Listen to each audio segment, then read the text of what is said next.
Now this pre-ride check that we're going to do is really, it's an important part of motorcycling, not only from a safety point of view, but just enjoying your bike, because when all these things are done properly, you get the best out of your motorcycle. Sometimes it's easier with an assistant to hold the bike up while we set the width on the stand. And there we go.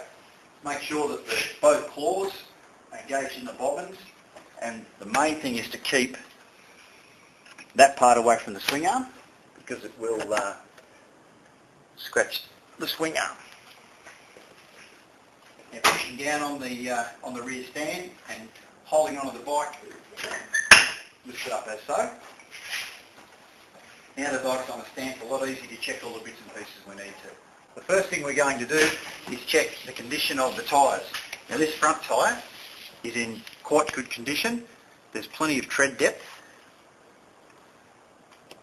It's not scalloped in any way.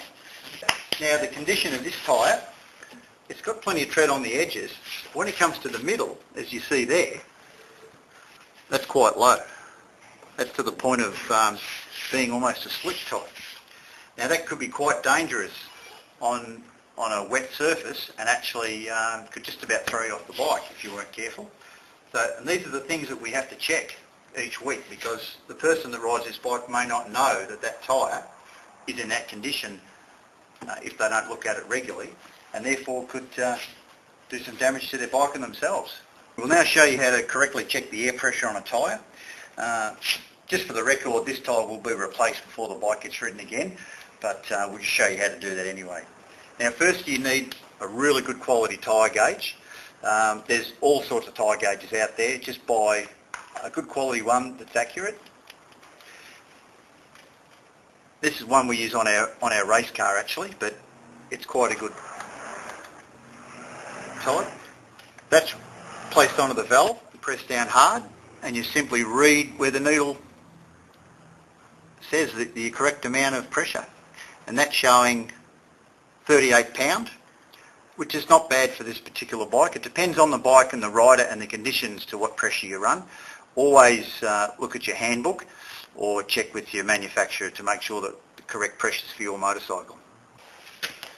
The front pressure is a little harder to get to sometimes, mainly because they run small wheels on bikes and big discs, but it can be done. That's why I prefer a type of gauge with this particular hose on it rather than a standard gauge without that. They're a little harder to get at.